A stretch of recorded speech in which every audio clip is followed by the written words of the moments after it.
Hello everyone.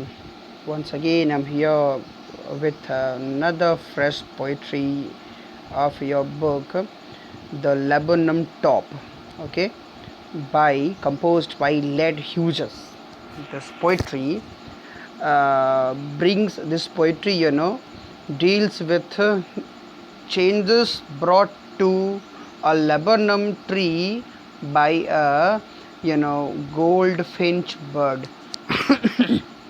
So, what changes it brought on on perching on a dead tree? We would cast here, we would record here.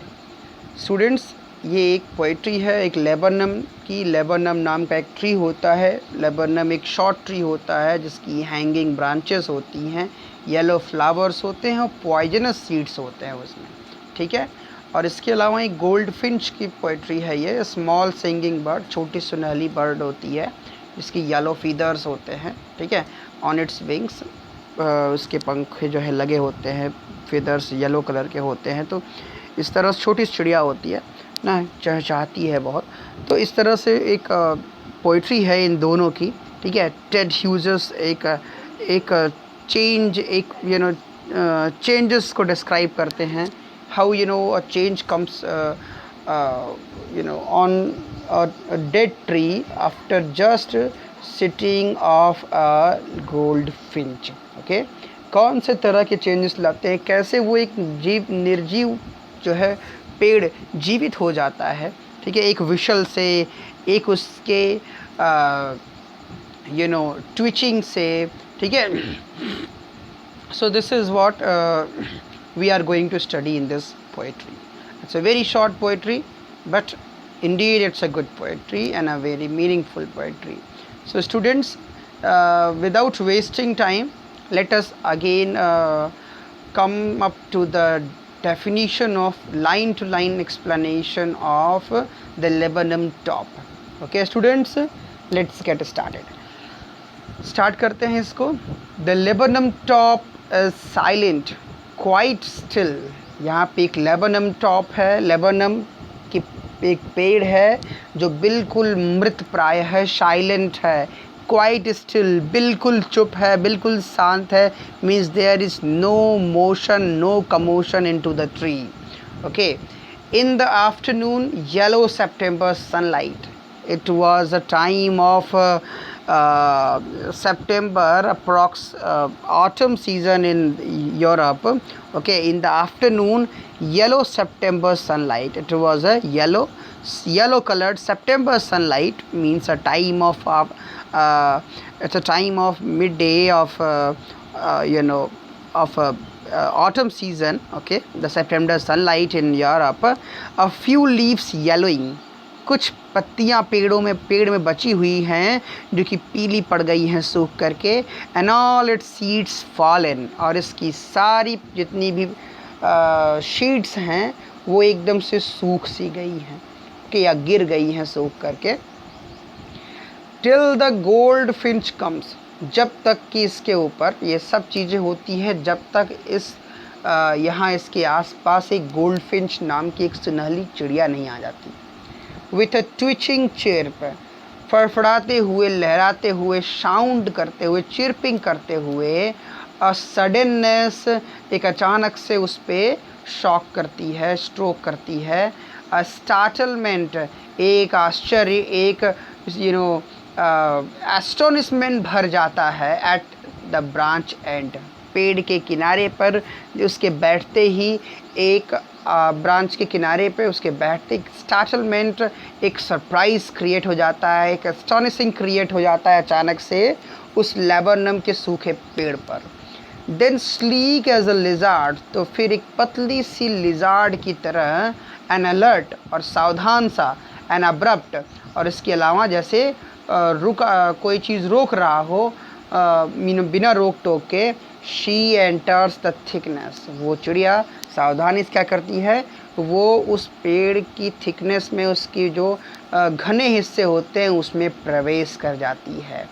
And machine starts up, और उसके बाद क्या होता है, a change brought up to the leaves and the branches, toes and also leaves and everywhere, liveliness came up, means a machine starts up, एक machine चलने जैसे लगती है, स्टार्ट हो जाता है और बदलाव तेज़ी से उस पेड़ के अंदर आने लगते हैं. ऑफ चिटरिंग्स मीन्स साउंड वो कर रही होती है, एंड ट्रेमर ऑफ विंग्स, पंखों से जो वो एक पंखों से जो चोट दे रही होती है पेड़ को, एंड ट्रिलिंग, और जो कंपन हो रहा होता है. द होल ट्री ट्रेम्बल्स, पूरा पेड़ उससे उसके कांपने लगता है, एंड थ्रिल्स, और रोमांच से भर जाता है. पूरा का पूरा पेड़ उसके साउंड, उसके फड़फड़ाहट से, विंग्स के उसके कंपन से पूरा पेड़ हिल्स आ जाता है, ट्रेम्बल कांपने लगता है, एंड थ्रिल्स, और रोमांच से भर जाता है. So it is the engine of our family. तो ये कुछ और नहीं, तब तक उसके और बच्चे भी आ जाते हैं, उसके और जो बच्चे होते हैं वो भी बैठ जाते हैं. सो ये जो मशीन जो स्टार्ट होता है, just nothing but the engine of the birds family, okay, through which these changes brought up to the laburnum tree. She stokes it full, okay, वो इसको पूरी तरीके से झकझोर देती है पेड़ को, ठीक है. And then flirts out to a branch and, उसके बाद फड़फड़ाते हुए अपने पंखों को एक और डाली के एंड में बैठ जाती है.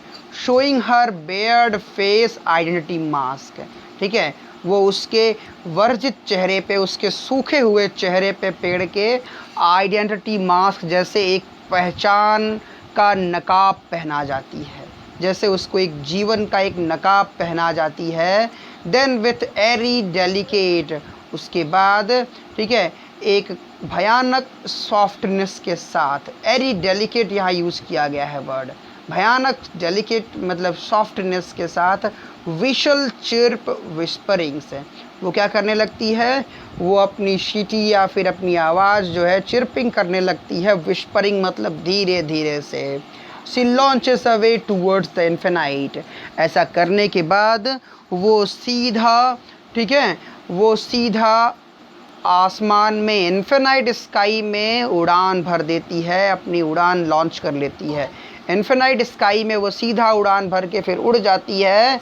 And the laburnum subsides to empty, और फिर वो जो लेबनम होता है फिर से शांति उसमें, फिर से वो एकांतता में, सॉलिटनेस में और अलोननेस में चला जाता है. Means silence prevails, okay. फिर से जो है अलोननेस, वो शांति फिर से जो है उसके अंदर एकात्मता भर देती है, एकांत भर देती है, पेड़ के अंदर फिर से निराशा भर देती है. So this is what a short poetry, the laburnum top by Ted Hughes. Students, hope you guys like this poetry. Really this is a very interesting poetry, I must say. Next day I think will be the last class.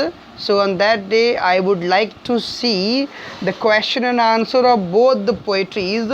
Those have done very well and those didn't, please show me your answers, your course notebook tomorrow anyhow. Till then students, enjoy yourself. Thank you very much.